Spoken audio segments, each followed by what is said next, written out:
Hi guys, तो जैसे कि मैंने कंस्ट्रक्शन के ऊपर एक सीरीज चलाई है जिसमें मैं सिर्फ कंस्ट्रक्शन की क्वालिटी को कैसे चेक करना है वो बता रहा हूं। तो आज की वीडियो के टॉपिक में आपको बताने वाला हूं कि ब्रिक को, सीमेंट को, सैंड को कैसे चेक करना है कि आपका जो मटेरियल है, आपका जो डीलर है जो आपको सीमेंट प्रोवाइड कर रहा है, या फिर जो आपका कॉन्ट्रैक्टर है जो आपको सीमेंट या जो अदर रॉ मटेरियल्स प्रोवाइड कर रहा है, क्या वो सही है भी या नहीं है। ऐसा तो नहीं है कि आपको कोई फूल कर रहे हो और आपको बेवकूफ़ बनाया जा रहा हो और आपसे पैसे उसी चीज़ के लिए जा रहे हो, आपको वो मटेरियल मिल रहा है नहीं मिल रहा। तो आप एक स्मार्ट कस्टमर की तरह खुद ये चेक कर पाएंगे on the side without any technical information कि भाई जो मेरे घर पे मटेरियल लग रहा है हाँ वो सही क्वालिटी का है और अच्छी तरीके से लगाया जा रहा है। तो आइए वीडियो को शुरू करते हैं। नमस्कार दोस्तों, स्वागत है मेरे चैनल एंटे कोच पे और मैं हूं एंटे कोच एंड एंटे बिल्डिंग कंसल्टेंट मनीष सहरावत। तो इससे पहले जो मैंने वीडियो बनाई थी जो कि थी सरिये के ऊपर, जो कंस्ट्रक्शन के अंदर सरिया होता है, सरिया कैसे लगाया जाता है और कैसे लोग गलतियां करते हैं, जो अनस्किल्ड लोग होते हैं वो कैसे सरिया को इधर उधर गलत जगह डाल देते हैं जिससे कि बिल्डिंग के अंदर क्रैक्स आ जाते हैं, वो मैंने वीडियो बनाई हुई है, लिंक मैंने आई बटन में डाल दिया, वहां से आके आप चेक कर सकते हैं। तो सबसे पहले बात करते हैं सीमेंट, क्योंकि सीमेंट एक ऐसा प्रोडक्ट है जो पूरे कंस्ट्रक्शन में शुरुआत से लेके एंड तक यूज होता ही होता है। अगर आपका कंक्रीट है तो सीमेंट, ब्रिक वर्क हो रहा है तो सीमेंट, प्लास्टर हो रहा है तो सीमेंट, टाइल लग रही है तो सीमेंट होगा, घर में वाटरप्रूफिंग हो रही है तो भी सीमेंट लगने वाला है। तो जो सीमेंट का यूज है वो प्रोजेक्ट में शुरुआत से लेके एंड तक लगता ही लगता है। तो सीमेंट को जो चेक करने के तरीके होते हैं टोटल 5 तरीके होते हैं। सबसे पहले जो आपको चेक करना है, जो कि बहुत ही इंपॉर्टेंट पॉइंट है, और लास्ट में बताऊंगा कॉस्ट कटिंग कैसे करनी है सीमेंट में। कई जगह होता है कि हमें पैसे अगर थोड़े बचाना चाहें तो वो ट्रिक है, वो भी बता दूंगा। तो सबसे पहले जो आपको चेक करना है वो है डेट ऑफ मैन्युफैक्चरिंग, कि सीमेंट पे जो डेट डली हुई है वो कौन से मंथ की है। इसमें जो लिखा होता है जनरली वो इस तरीके से लिखा होता है, वो आप फोटो में देख सकते हो कि कौन सा बैच आया है। अब क्यों मैं ये पॉइंट बता रहा हूं, डेट ऑफ मैन्युफैक्चरिंग जरूरी क्यों है। अब डेट ऑफ मैन्युफैक्चरिंग चेक करना जरूरी इसलिए होता है क्योंकि जैसे जैसे महीने गुजरते रहते हैं सीमेंट की जो स्ट्रेंथ है वो धीरे धीरे कम होने लग जाती है, और ये अप टू 60% तक सीमेंट की जो स्ट्रेंथ है वो कम हो जाती है। तो आप समझ सकते हो पूरे घर में जब शुरुआत से लेकर एंड तक सीमेंट लगना है तो हम घटिया माल क्यों लगाएं अगर पैसे हम पूरे पे कर रहे हैं। तो अगर सीमेंट आपका 3 महीने से ज्यादा पुराना है तो जो उसकी स्ट्रेंथ है वो 20 से 30% ऑलरेडी कम हो चुकी होती है, और अगर सीमेंट आपका 6 महीने से ज्यादा पुराना है तो उसकी स्ट्रेंथ 30 से 40% कम हो जाती है, और अगर 12 महीने से ज्यादा पुराना है, 1 साल से पुराना आपका सीमेंट है, तो उसकी स्ट्रेंथ 50% तक कम हो चुकी होती है। तो ये भी एक रीजन होता है कि कई बार आपकी टाइलें अपने आप उखड़ के आने लग जाती है, वाटरप्रूफिंग क्रैक हो जाती है, या फिर जो आपके कॉलम या प्लास्टर है उनमें क्रैक आने शुरू हो जाते हैं। तो हमेशा मैन्युफैक्चरिंग डेट जरूर चेक करनी है, ये बहुत ही इंपॉर्टेंट पॉइंट है। अब इसमें एक चीज और टिप है। टिप क्या है कि आप जब डीलर के पास जाते हो सीमेंट लेने या सिर्फ उसको ऑर्डर करते हो, कई बार कुछ लोग हैं चेक करते हैं कुछ नहीं करते, तो वहां पे तो आपको फ्रेश पैक्ड सीमेंट दिखाया जाएगा कि ये देखो जी मैन्युफैक्चरिंग है, ताजा ताजा है, और होगा क्या, आपको पुराने लॉट का सीमेंट दे दिया जाएगा। तो जब भी आप ऑर्डर करो उनको बोल दो कि भैया सीमेंट मेरे घर पे आएगा, मैं चेक करूंगा, और अगर वो डेट पुराना सीमेंट निकला तो मैं वापस करवा दूंगा और किराए के भी कोई पैसे नहीं दूंगा।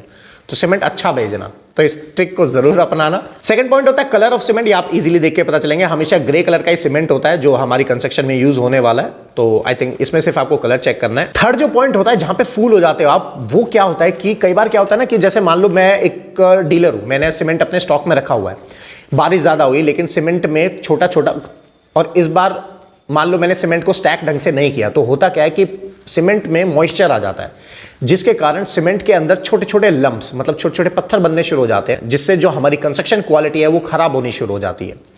तो हमेशा जब सीमेंट कहीं भी यूज कर रहे हो तो रैंडमली आप साइड पे जाके चेक कर लो कि यार ये सीमेंट में अगर लम्प्स आ रहे हैं तो वो सीमेंट आपको तुरंत रिटर्न करा देना है, उसको यूज नहीं करना है। फोटो में भी आप देख सकते हो। अब जो नेक्स्ट जो तरीका होता है चेक करने का वो थोड़ा सा जुगाड़ू तरीका है। इसमें क्या करना है, अपने हाथ को आपको लेना है और सीमेंट के बैग के अंदर डाल देना है। अगर तो आपको हाथ पे थोड़ा सा ठंडा फील हो रहा है, मतलब कि सीमेंट एकदम मस्त क्वालिटी का और आपको इजीली गो एट दे देना है। लेकिन अगर आपको सीमेंट वहां पे थोड़ा थोड़ा गर्म सा फील हो रहा है तो इसका मतलब यह है कि हाइड्रेशन हो चुका है, मतलब कि सीमेंट को पानी या मॉइस्चर मिल चुका है और वो धीरे धीरे पकना शुरू होने वाला है।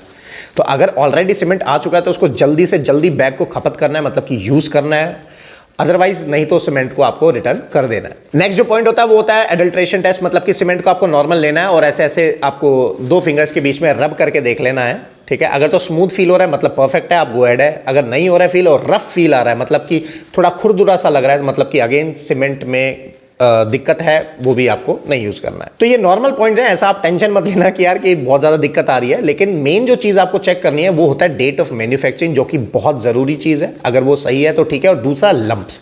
तो ये 2 पॉइंट्स को चेक करो। बाकी आपको मैं एक टेक्निकल इन्फॉर्मेशन दे रहा हूं कि अगर आप और डिटेल में जाना चाहते हैं तो कैसे उसको चेक करना है। अब जो मैंने आपको ट्रिक बताई थी कि यार सीमेंट में पैसे कैसे बचाने, वो ट्रिक ये होती है कि देखो सीमेंट मार्केट में 2 टाइप के होते हैं, एक ओपीसी और पीपीसी, और भी वेरिएशंस आ जाती हैं, बट हमारे घरों में बेसिकली यही यूज होता है। तो आपको हमेशा स्लैब जहां पे कंक्रीट होने वाला है वहां पे हमेशा ओपीसी यूज करना है, और जहां पे ब्रिक वर्क है, प्लास्टर है, टाइल है, वाटरप्रूफिंग करा रहे हो, और हमेशा हर जगह के लिए आपको पीपीसी सीमेंट यूज करना है।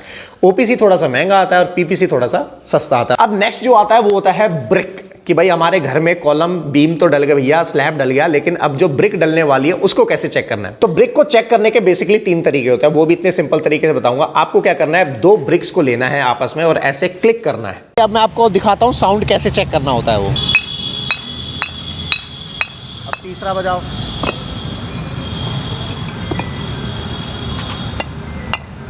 अगर क्लिक करते हैं और अगर साउंड मेटेलिक जैसे आती है कि आपस में 2 मेटल की रॉड्स टकरा रही हैं, तो इसका मतलब जो ब्रिक है वो बहुत ही बेस्ट क्वालिटी की है। सेकंड होता है कलर, कि अगर तो ब्रिक बिल्कुल रेड कलर की है तो आपको लगेगा यार ब्रिक अच्छी है, लेकिन नहीं, रेड कलर की एकदम जो ब्रिक होती है वो घटिया क्वालिटी की होती है, वो आपको नहीं लगानी है। लेकिन जो ब्रिक थोड़ी सी रेडिश और येलोइश फील दे रही है वो वेल बर्न्ड ब्रिक होती है, मतलब कि अच्छे से पकी हुई ईंट होती है, उसकी स्ट्रेंथ भी बहुत जबरदस्त होती है। ठीक है, तो कलर में कंफ्यूज नहीं होना है। मैंने आज भी देखा कि रेड कलर की ब्रिक जो हमने बचपन में अपने फोटोज में या कार्टून में देखते थे, रेड कलर मतलब कि अच्छा है, नहीं ऐसा नहीं है। रेड जितना ज्यादा रेड कलर होगा उतना ही क्वालिटी खराब हो जाएगी, तो इस चीज का आपको ध्यान रखना है। अब कई लोग कहते हैं कि रेड कलर की ब्रिक फिर लोग बनाते, देखो बनाने का रीजन इसलिए होता है कि आपको मान लो कोई स्टोर बनाना है, कोई टेम्पररी जगह बनानी है, तो उसमें आपको उतना पैसा ना लगे, क्योंकि इनकी जो प्राइस होती है, रेड जो अच्छी और लो क्वालिटी की ब्रिक होते हैं उनकी जो प्राइसिंग में 50% का फर्क आ जाता है। तो अगर कोई ईंट आपको 7 से 10 रुपए की एक ईंट मिल रही है, दूसरी ईंट आपको 4 से 5 रुपए की मिल जाती है। तो इस चीज का आपको ख्याल रखना है, तो कलर में कंफ्यूज नहीं होना है। अब ये फोटो देखो, ये देख रहे हो, ये मैं आज एक साइड विजिट पे गया था, वहीं साइड में एक साइड चल रही है और उनके वहां पे सेम घपला चल रहा है। तो वहां पे मिक्स ईंट आ रही है, एक जगह अच्छी क्वालिटी की आ रही है, एक जगह बेकार क्वालिटी की आ रही है। अब तो अब आप जान सकते हो वो बिल्डर फ्लोर बनने लग रहा है, तो उसमें क्या क्वालिटी ऑफ कंस्ट्रक्शन यूज होने वाला भी, ये तो मुझे नहीं पता आगे क्या क्या काम होने वाला है। अब नेक्स्ट जो होता है ड्रॉप टेस्ट। ड्रॉप टेस्ट में क्या होता है कि आपको क्या करना है कि 2 ब्रिक्स लेनी है, अपने हाथों में ऐसे पकड़ना है और उसको अपनी चेस्ट की हाइट से ऐसे फॉल कराना है, गिरा देना है उसी हाइट से, बिना कोई प्रेशर डाले। अगर तो ईंट टूट गई तो मतलब बेकार क्वालिटी है, नहीं टूटी तो बल्ले बल्ले है, और आपका ईंट एकदम बढ़िया क्वालिटी की है और उसको आप गो एहेड कर सकते हो। अगर ये तीनों पॉइंट पास हो जाते हैं तो आपकी ब्रिक एकदम बेस्ट क्वालिटी की है, आपका कॉन्ट्रैक्ट एकदम मस्त काम कर रहा है, या फिर आपका डीलर जो है वो आपको एकदम बेस्ट मटेरियल सप्लाई कर रहा है। अब नेक्स्ट जो पॉइंट होता है वो होता है एग्रीगेट, कोर्स एग्रीगेट जिसे हम बोलते हैं, मतलब कि रोड़ी जो कि हमारी कंक्रीट में डाली जाती है। अब उसको चेक करने का तरीका क्या होता है कि रोड़ी जो हमेशा है उसके अगर शार्प एजेस हैं रोड़ी का, अगर आप वीडियो में देख पा रहे हो, अगर उसके शार्प एजेस हैं तो मतलब रोड़ी बेकार है, अगर थोड़े से राउंड एजेस हैं तो रोड़ी आपकी ठीक है। आजकल कंस्ट्रक्शन में जो ये इस टाइप का जो एग्रीगेट है वो मिलना थोड़ा सा मुश्किल हो रहा है, लेकिन अगर आपको मिल रहा है तो आपको ये चीज़ जरूर चेक करनी है कि कैसे पता लगाएं। क्योंकि कई बार क्या होता है, आप मार्केट में जाओगे, डीलर आपको दोनों रोड़ियां दिखाएगा कि भाई ये रेट जो है, एग्जांपल के तौर पे ये जो आप एग्रीगेट लोगे, रोड़ी जो लोगे, ये 50 रुपये स्क्वायर फीट, 50 रुपये क्यूबिक फुट आ रही है, और ये वाली जो रोड़ी आप ले रहे हो ये 70 रुपये है। लेकिन पता कैसे लगाओगे कि 50 की 70 में फर्क क्या है? जैसे कि मैंने एक वीडियो देखा था, उस वीडियो में दिखा रहे थे कि एक रेडी पे 2 एप्पल रखे थे, सेब रखे थे, एक में स्टिकर लगा हुआ था वो 150 रुपये किलो था, दूसरे में एप्पल था वो 70 रुपये किलो था। तो मैंने उससे पूछा कि दोनों में फर्क क्या है? इस पे स्टिकर लगा है, इसमें क्या, इसमें स्टिकर नहीं लगा है। मैं कहता तो फर्क क्या, कुछ तो होगा कि इसमें कुछ अच्छा टेस्ट होगा। कह रहा नहीं, इस पे स्टिकर है, इस पे स्टिकर नहीं है, इसलिए फर्क है। तो आपको भी वो नहीं ऐसे फूल होना है कि एग्रीगेट ये 70 का है, ये 100 का है, लेकिन कोई फर्क क्या है। अभी देखो फर्क मैंने आपको बता दिया है कि अगर तो एग्रीगेट की शेप बिल्कुल शार्प एजेस नहीं है, रोड़ी की एजेस शार्प नहीं है, तो मतलब कि वो अच्छी क्वालिटी की है। अगर शार्प एजेस है तो मतलब कि उसका रेट थोड़ा सा आपको सस्ता मिलेगा। तो इसको आप कैसे मैनिपुलेट करेंगे वो आपको देखना है। नेक्स्ट जो है, जब आपको डीलर दिखाएगा कि यार ये रोड़ी जो है अच्छी है और ये जो है सस्ती है, मतलब कि स्टिकर और बिना स्टिकर वाली का अगर खेल है, तो आपको क्या करना है, एक मुट्ठी में इधर रोड़ी लेनी है, एक मुट्ठी में इधर रोड़ी रखनी है, दोनों का वेट आपको चेक करना है। जिसका वेट हैवी होगा वो अच्छी क्वालिटी है, जिसका वेट कम होगा वो घटिया क्वालिटी है। तो इससे आपको एक अंदाजा लग जाएगा। बाकी और भी सारी टेक्निक्स होती हैं, लेकिन मेरे हिसाब से ये 2 पॉइंट्स आपके लिए सफिशिएंट है। इसमें आप इजीली पता लगा पाओगे कि हाँ यार मेरा जो काम हो रहा है वो अच्छा हो रहा है, सॉलिड हो रहा है। अब नेक्स्ट जो पॉइंट आता है वो होता है बदरपुर, जो कि ब्रिक वर्क में, प्लास्टर में भी यूज होता है आपका, कंक्रीट में यूज होता है आपका। इसमें जब भी आप ये पाउडर सा देखोगे तो इस पाउडर में थोड़े थोड़े से ये लम्स टाइप से दिखने चाहिए, या थोड़े छोटे बिल्कुल क्रश्ड फाइन छोटे छोटे से दाने दिखने चाहिए। ये बहुत ही अच्छी स्ट्रेंथ देते हैं। ये वाइट्स जो होता है ब्रिक के वर्क में बहुत अच्छी स्ट्रेंथ पकड़ा देते हैं। तो इसका तो ये एक ही पॉइंट है जो मैं आपको वैसे समझा सकता हूं, नहीं तो फिर बाकी टेक्निकली हैं। तो आप ये बस हाथ में ऐसे करके थोड़ा सा रफ करके देखोगे, जैसे कि आप वीडियो में देख पा रहे हो। अगर तो ये चीज़ वहाँ अवेलेबल है तो इसका मतलब ये अच्छी क्वालिटी, आप इसको यूज़ कर सकते हो। तो आई होप गाइस आपको ये वीडियो अच्छी लगी होगी।